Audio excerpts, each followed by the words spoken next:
O Gabriel é tão previsível que chega a dar pena. Ele é apenas um caixa eletrônico ambulante. Foi isso que a minha esposa escreveu para o amante dela enquanto eu dormia ao lado. Ela achava que eu nunca descobriria. O que a Beatriz não sabia era que eu já tinha alugado a mesa ao lado da deles para o encontro de sexta-feira. E eu não iria sozinho. A vingança é um prato que se serve frio, mas naquele restaurante de luxo, a temperatura ia subir muito rápido. 17 anos de casamento. 3 filhos maravilhosos. Uma vida que parecia ter saído de um anúncio de margarina. Eu sou o Gabriel, tenho 44 anos e sou sócio de um grande escritório de arquitetura. O meu trabalho é projetar estruturas sólidas, que não desabam sob pressão. Ironicamente, eu não percebi que a fundação da minha própria casa estava podre. Eu passava 12 horas por dia no escritório, desenhando o futuro da nossa família, pagando as melhores escolas particulares e financiando o estilo de vida luxuoso da minha esposa, a Beatriz. Ela é diretora de marketing, sempre impecável, sempre ocupada. Nós éramos aquele casal que todos invejavam. Mas a perfeição é apenas uma máscara que esconde segredos mais sujos. Tudo mudou numa quinta-feira à noite. Eu cheguei a casa mais cedo do que o habitual, exausto depois de fechar um contrato de 3 milhões de reais. A casa estava escura e silenciosa. A Beatriz tinha dito que ia jantar com umas amigas da faculdade. Entrei na cozinha para beber água e vi o tablet dela em cima da bancada. A tela acendeu com uma notificação. Não era um e-mail de trabalho. Era uma mensagem de um aplicativo criptografado que ela jurava não usar. O nome no topo era apenas uma letra, L. A mensagem dizia: mal posso esperar para sentir o teu cheiro na sexta-feira. O mesmo lugar, às 20 horas. O meu coração parou por um segundo. A resposta dela, enviada minutos antes, fez o meu sangue congelar. Vou dizer ao idiota do Gabriel que tem uma reunião tardia. Ele acredita em qualquer coisa. Eu podia ter gritado. Podia ter subido as escadas e exigido explicações. Mas o arquiteto dentro de mim assumiu o controle. Estruturas colapsam quando há reações impulsivas. Eu precisava de calcular os danos. Com as mãos a tremer, desbloqueei o tablet. A senha era a data de aniversário do nosso filho mais velho. Que clichê! O que eu encontrei não foi apenas uma traição emocional. Era um roubo sistemático. Havia meses de conversas com Lucas, o personal trainer da academia de luxo que eu pagava para ela. Fotos íntimas, declarações de amor ridículas, e pior de tudo, o planejamento financeiro da traição. Beatriz estava a usar o meu cartão de crédito adicional para pagar os hotéis 5 estrelas onde eles se encontravam. Ela estava a gastar o dinheiro da faculdade dos nossos filhos para financiar as noites de luxúria com um homem 10 anos mais novo. Li as mensagens metodicamente. Descobri que o encontro de sexta-feira seria no Mirante, o restaurante mais caro da cidade, com vista para o mar. Eles tinham reservado a mesa 16. Lucas dizia que estava cansado da esposa dele, que ela era controladora e fria. Beatriz respondia que eu era um robô sem emoção, bom apenas para pagar as contas. Aquela frase foi o ponto de virada. Naquele momento, o marido apaixonado morreu e nasceu um homem frio e calculista. Eu tirei fotos de todas as conversas com o meu telemóvel. Salvei os recibos digitais dos hotéis. Fiz backup de tudo na nuvem. Depois, coloquei o tablet exatamente onde estava e subi para o quarto. Beatriz dormia como um anjo. Olhei para o rosto da mulher com quem dividi quase 2 décadas e não senti amor, nem ódio. Senti apenas nojo. Deitei-me ao lado dela, mas a minha mente estava a quilômetros de distância, a traçar um plano de demolição. Na manhã seguinte, agi como se nada tivesse acontecido. Dei-lhe um beijo na testa, perguntei sobre o jantar com as amigas e vi-a mentir sem piscar. Ela disse que foi divertido e que hoje teria aquela reunião importante. Sorri e desejei boa sorte. Assim que ela saiu com o carro importado que eu comprei, liguei para o meu irmão, que trabalha com segurança digital. Eu precisava de mais do que prints de tela. Precisava de rastrear cada passo dela. Em 2 horas, instalamos um software de monitoramento remoto no telemóvel dela, aproveitando que a conta estava no meu nome. Mas o verdadeiro golpe de mestre veio à tarde. Pesquisei sobre o tal Lucas. Lucas Oliveira, dono da academia Corpo e Forma. Casado há 8 anos com Fernanda Oliveira, proprietária de uma galeria de arte prestigiada no centro. O perfil dela nas redes sociais mostrava uma mulher elegante, culta e, aparentemente, tão enganada quanto eu. Ou talvez não. Eu sabia que não podia enfrentar aquela batalha sozinho. Precisava de uma aliada. Alguém com tanto a perder quanto eu, e com a mesma sede de justiça. Enviei uma mensagem para a galeria da Fernanda. Fui direto, sem rodeios. Senhora Fernanda, meu nome é Gabriel e precisamos conversar sobre o seu marido e a minha esposa. Tenho provas que lhe interessam. A resposta veio em menos de 10 minutos. Venha à minha galeria às 16 horas. Eu não sabia o que esperar. Ela podia não acreditar em mim. Podia expulsar-me. Mas eu tinha de tentar. O plano para o jantar de sexta-feira dependia disso. Eu não ia apenas interromper o encontro deles. Eu ia transformar a noite romântica num pesadelo público. E para isso, eu precisava reservar a mesa 17. A mesa exatamente ao lado da deles. O jogo estava apenas a começar. Entrei na galeria de arte da Fernanda exatamente às 16 horas. O lugar era um templo de minimalismo, com paredes brancas imaculadas e esculturas de metal retorcido que custavam mais do que o meu primeiro carro. Fernanda estava no fundo, dispensando um casal de clientes com um sorriso polido. Assim que os olhos dela encontraram os meus, o sorriso desapareceu. Ela sabia quem eu era.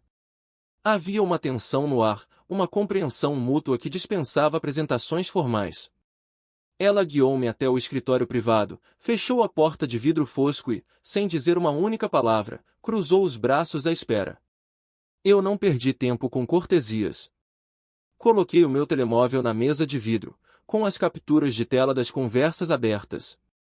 Fernanda olhou para as provas com uma frieza que me surpreendeu. Ela não chorou, nem gritou. Apenas suspirou, como se aquilo fosse a confirmação de um diagnóstico terminal que ela já esperava. Ela abriu a gaveta da mesa e tirou um envelope pardo, deslizando na minha direção. Dentro, havia relatórios de um detetive particular. Fotos da minha esposa, Beatriz, entrando em hotéis de luxo com o marido dela, Lucas. Havia registros de jantares, viagens de fim de semana que a Beatriz dizia serem conferências de trabalho, e até compras de presentes caros. Fernanda explicou-me, com uma voz controlada, que suspeitava há 3 meses. Ela notara discrepâncias nas contas conjuntas e comportamentos evasivos. Lucas, que sempre fora vaidoso, começara a comprar roupas novas e a passar horas no telemóvel trancado na casa de banho. Mas o que ela me revelou a seguir mudou tudo. Não se tratava apenas de infidelidade conjugal, havia crimes financeiros envolvidos. Lucas estava a desviar dinheiro da galeria de arte dela para financiar o estilo de vida que mantinha com a minha mulher. Ele estava a roubar a própria esposa para impressionar a minha. Aquilo elevou o meu nível de raiva para algo muito mais perigoso. Nós passamos a hora seguinte a desenhar o plano. Eu disse a ela que queria estar no restaurante na sexta-feira. Não para fazer um escândalo histérico, mas para desmascará-los com a precisão de um cirurgião. Fernanda concordou imediatamente. Ela queria ver a cara do Lucas quando o mundo dele desmoronasse. Decidimos que iríamos jantar juntos, como se fossemos um casal, na mesa ao lado da deles. O objetivo era deixá-los suar frio, deixá-los entrar em pânico ao nos verem ali, civilizados e unidos, antes de darmos o golpe final. Eu prometi a ela que a minha equipa jurídica ajudaria a rastrear cada centavo desviado. Selamos o acordo com um aperto de mão firme. Naquele momento, éramos sócios na destruição dos nossos ex-parceiros. A semana que se seguiu foi uma tortura psicológica. Tive de conviver com a Beatriz, ver o rosto dela todos os dias, ouvir as mentiras triviais sobre o trabalho, e manter a minha máscara de marido alheio. Na quinta-feira à noite, ela experimentou um vestido vermelho deslumbrante no quarto. Perguntei inocentemente se era para uma ocasião especial. Ela sorriu e disse que era apenas para elevar a autoestima na reunião de recursos humanos da empresa. Eu sabia, pelos extratos que o meu irmão recuperou, que aquele vestido custará R$ 2.000 e tinha sido pago com o dinheiro da conta poupança das crianças. Elogiei a escolha dela, sentindo um gosto amargo na boca. Era preciso ter um estômago de aço para não vomitar diante de tanta hipocrisia. Na sexta-feira de manhã, liguei para o restaurante Mirante. O gerente tentou dizer que estavam lotados, mas a linguagem do dinheiro é universal. Ofereci uma taxa de reserva de R$ 500 para garantir especificamente a mesa 17, adjacente à mesa 16, que estava reservada em nome de Lucas. Ele hesitou, mas aceitou. O palco estava montado. Durante o dia, troquei mensagens com a Fernanda. Ela estava pronta. Disse que vestiria a sua melhor armadura. Quando a noite chegou, a Beatriz saiu de casa perfumada e radiante, repetindo a mentira da reunião de trabalho. Disse que chegaria tarde e que eu não precisava esperar acordado. Respondi que ela não se preocupasse, pois eu também tinha um compromisso. Assim que o carro dela virou a esquina, a minha postura mudou.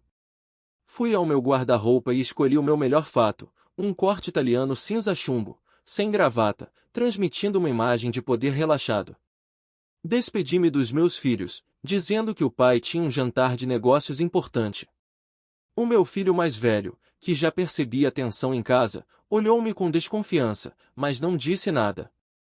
Eu prometi a mim mesmo que, quando tudo aquilo acabasse, eu seria o pai presente que eles mereciam. Conduzi até o centro da cidade para buscar a Fernanda. Ela estava à espera na calçada da galeria, e a descrição de armadura não era exagero. Ela usava um vestido preto elegante, sapatos de salto alto e uma expressão de determinação feroz.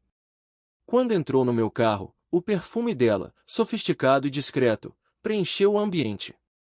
Não trocamos palavras de conforto. Apenas confirmamos que estávamos prontos. Ela segurava uma pasta fina de couro onde estavam as provas impressas, extratos bancários, fotos e transcrições de mensagens.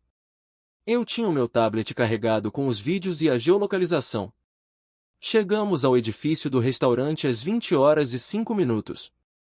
Atrasamo-nos propositadamente.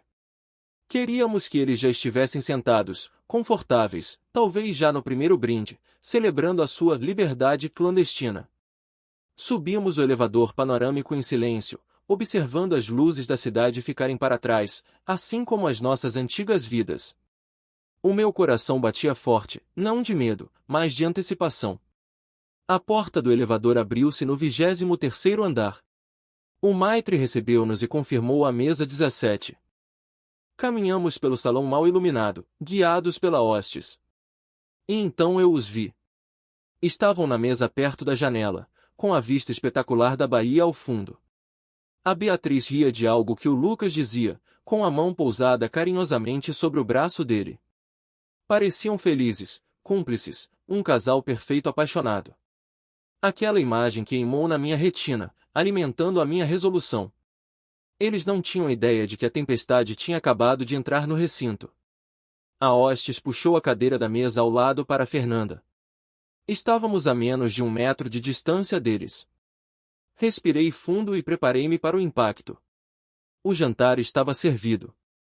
O som do garfo da Beatriz a bater contra o prato de porcelana ecoou como um tiro no silêncio sofisticado do restaurante. Foi o primeiro sinal de que a bolha de ilusão deles tinha estourado. A cor drenou do rosto da minha esposa tão rapidamente que ela parecia uma estátua de cera prestes a derreter. Ao lado dela, Lucas, que segundos antes exibia um sorriso de conquistador, congelou com a taça de champanhe a meio caminho da boca. Ele olhou para Fernanda, sentada ao meu lado com a postura de uma rainha prestes a decretar uma execução, e percebi o momento exato em que o medo substituiu a arrogância nos olhos dele. Nós sentamo-nos com uma calma deliberada. Cumprimentei-os como se fosse um encontro casual de velhos amigos, comentando ironicamente sobre a coincidência de nos encontrarmos ali. A Beatriz tentou balbuciar algo, gaguejando desculpas incoerentes sobre a tal reunião de trabalho ter mudado de local, mas as palavras morriam na garganta dela.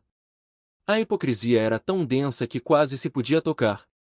Apontei casualmente para a garrafa de vinho importado e para as velas na mesa deles, observando que aquele cenário parecia muito pouco corporativo para uma discussão sobre recursos humanos. O empregado aproximou-se, alheio à tensão elétrica que pairava entre as duas mesas, e perguntou se gostaríamos de fazer o pedido. Fernanda, com um sangue frio admirável, pediu uma água com gás e disse que não demoraríamos muito, pois estávamos ali apenas para resolver uma questão de negócios pendente. Assim que o empregado se afastou, a fachada de civilidade caiu. Lucas tentou levantar-se, murmurando que não tinha de passar por aquilo, mas a voz gélida da própria esposa fê-lo sentar-se novamente. Fernanda avisou-o discretamente que, se ele saísse daquela cadeira, a próxima conversa seria com a Polícia Federal sobre desvio de fundos. Foi nesse momento que tirei o meu tablet e o pousei no centro da mesa deles, afastando o cesto de pães. A tela brilhava com a linha do tempo da traição. Comecei a narrar os factos com a precisão de um promotor num tribunal. Citei as datas específicas, o dia dos namorados, quando a Beatriz disse que estava numa conferência em Salvador, mas os registros do GPS mostravam que ela estava num resort de luxo a apenas 100 quilômetros de casa, acompanhada por Lucas. Mostrei as cópias das faturas do hotel, pagas com o meu cartão suplementar, e descrevi os jantares caros que eu tinha financiado sem saber. A Beatriz começou a chorar, aquelas lágrimas que eu conhecia tão bem, usadas durante anos para me manipular. Ela sussurrou que se sentia sozinha, que eu trabalhava demais e que ela precisava de atenção. Mas aquela justificativa já não tinha poder sobre mim. Rebati friamente que, enquanto ela se sentia sozinha nos braços de outro homem, eu estava a trabalhar 80 horas por semana para pagar a casa onde ela vivia e as escolas dos nossos filhos. Disse-lhe que a solidão dela custava muito caro ao meu bolso e à minha dignidade. Mas o golpe de misericórdia veio da Fernanda. Ela inclinou-se para a frente e revelou a verdadeira extensão da podridão do Lucas. Não se tratava apenas de adultério.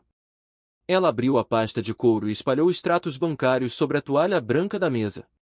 Explicou, num tom de voz baixo e perigoso, que a auditoria que ela encomendara revelou desvios sistemáticos das contas da galeria de arte.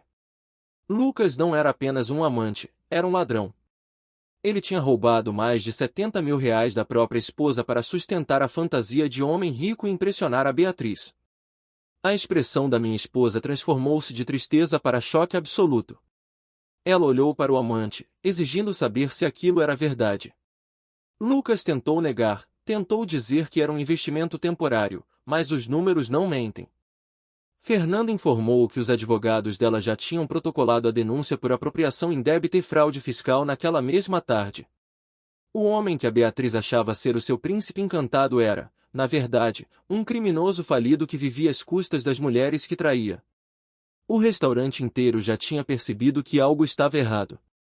Os murmúrios nas mesas vizinhas cessaram e vários olhares curiosos convergiam para nós. Mas eu não me importava com a plateia.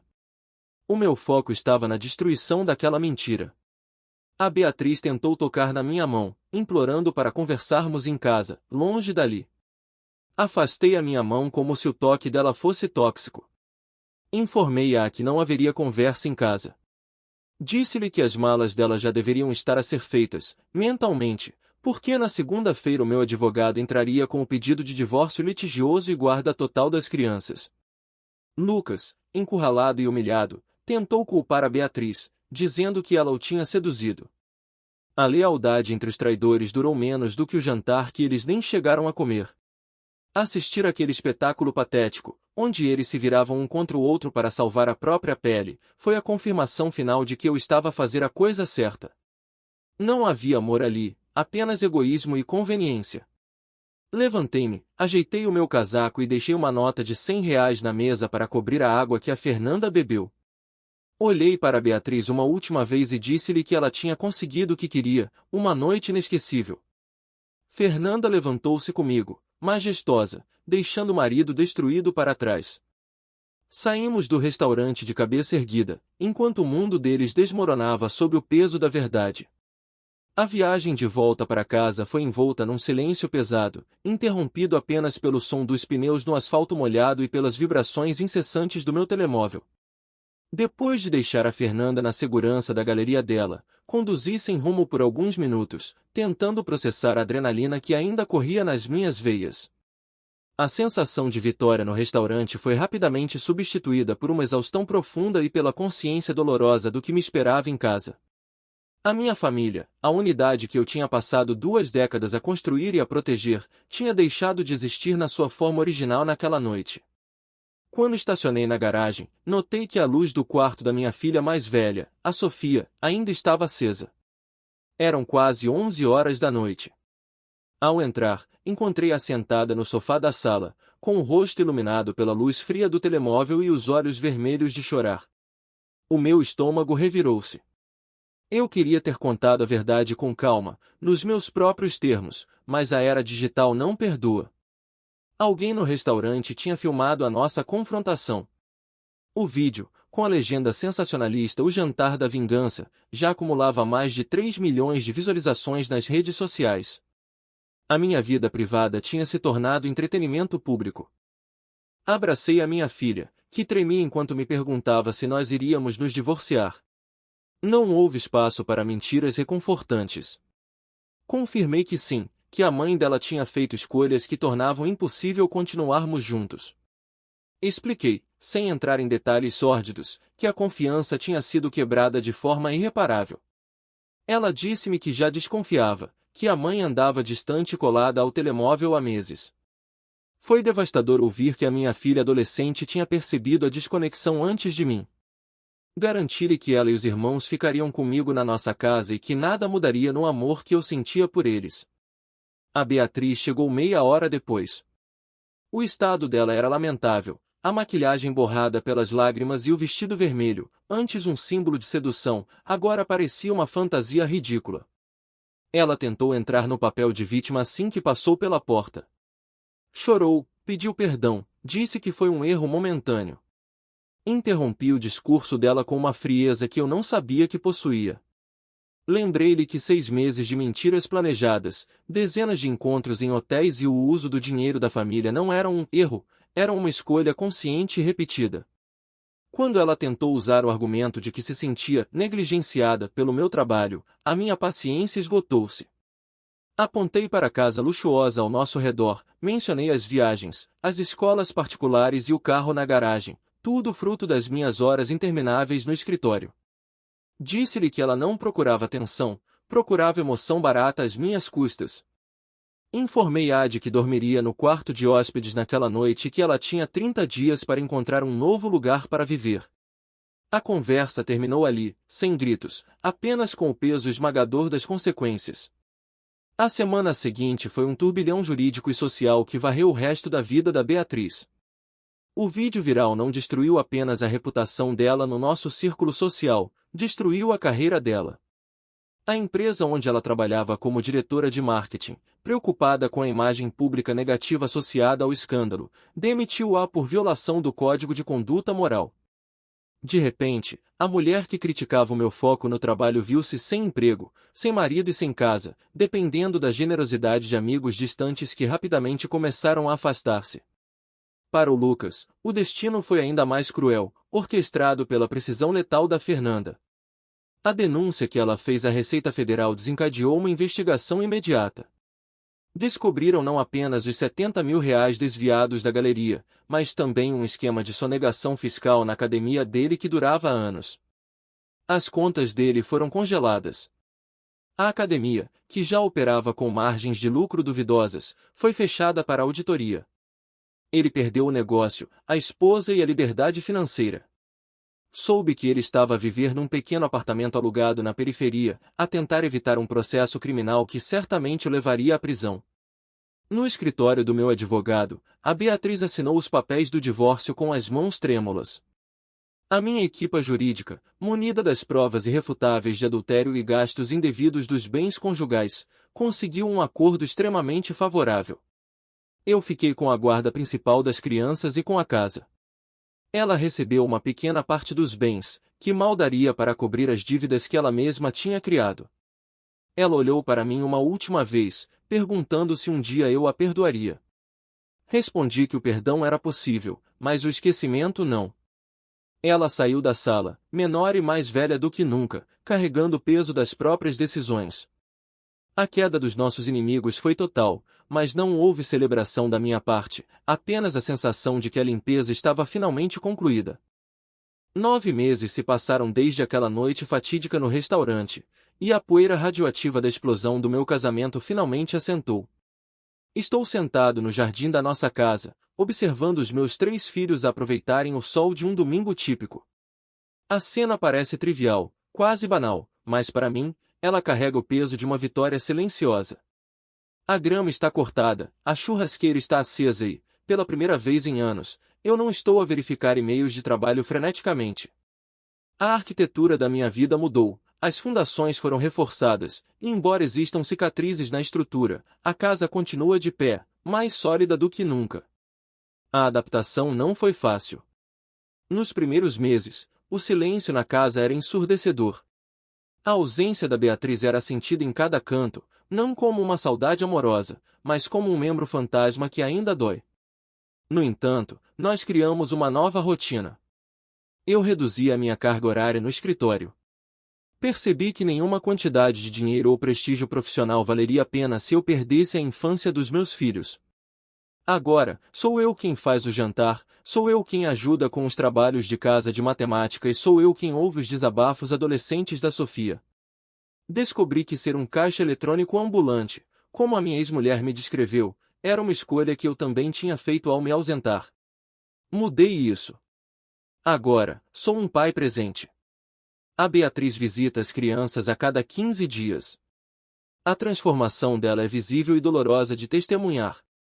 Ela vive num apartamento pequeno num bairro afastado, muito longe do luxo ao qual estava habituada. Sem o emprego de diretora e com a reputação manchada na indústria local, ela teve de se reinventar como consultora freelancer, ganhando uma fração do que ganhava antes. Quando ela vem buscar as crianças, vejo nos olhos dela um arrependimento profundo, uma tristeza de quem percebeu tarde demais que a grama do vizinho não era mais verde, era apenas pintada com tinta tóxica. Nós tratamo-nos com uma civilidade fria. Não há gritos, nem brigas, apenas a polidez necessária para não traumatizar ainda mais os nossos filhos. Ela tentou pedir desculpas várias vezes, tentando reacender alguma chama, mas eu deixei claro que a cinza fria não pega fogo novamente. O respeito que eu tinha por ela evaporou-se junto com a confiança. Quanto aos outros atores deste drama, o destino encarregou-se de equilibrar a balança.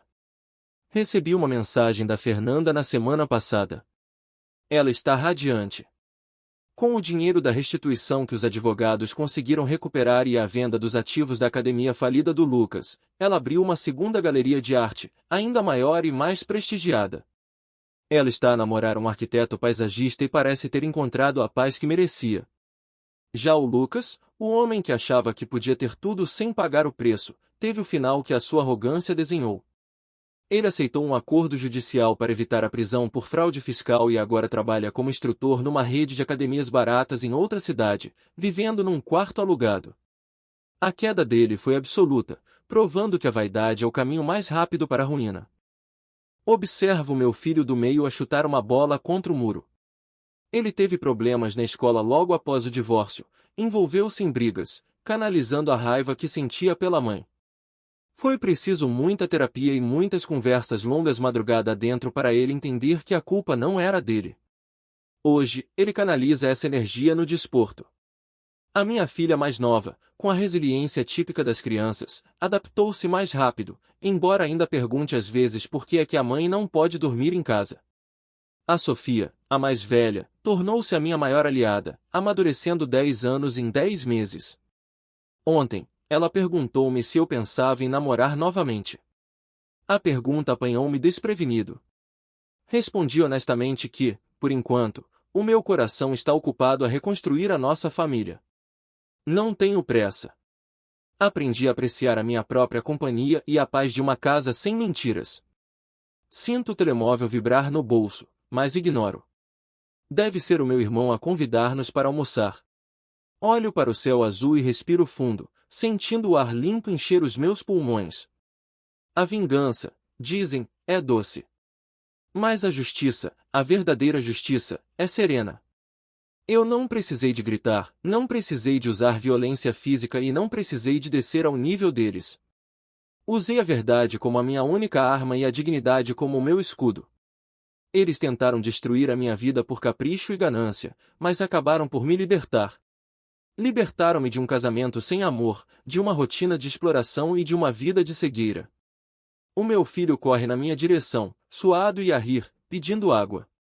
Enquanto lhe passo a garrafa, ele olha para mim e faz uma pergunta simples, mas que ecoa profundamente na minha alma. Ele pergunta se eu estou feliz. Olho ao redor, para esta nova vida imperfeita, remendada, mas autêntica. Penso no trajeto que percorri, desde a descoberta daquela mensagem no iPad até este momento de tranquilidade no jardim. A dor existiu, sim. A raiva foi real. Mas o que resta agora é algo muito mais valioso do que a perfeição de fachada que eu tinha antes. Resta a verdade. Sorrio para o meu filho e respondo com a certeza absoluta de um homem que sobreviveu à tempestade e encontrou o seu porto seguro. Sim, eu estou feliz. E, mais importante do que isso, estou em paz. A melhor vingança não foi arruinar a vida deles, foi construir uma vida maravilhosa sem eles.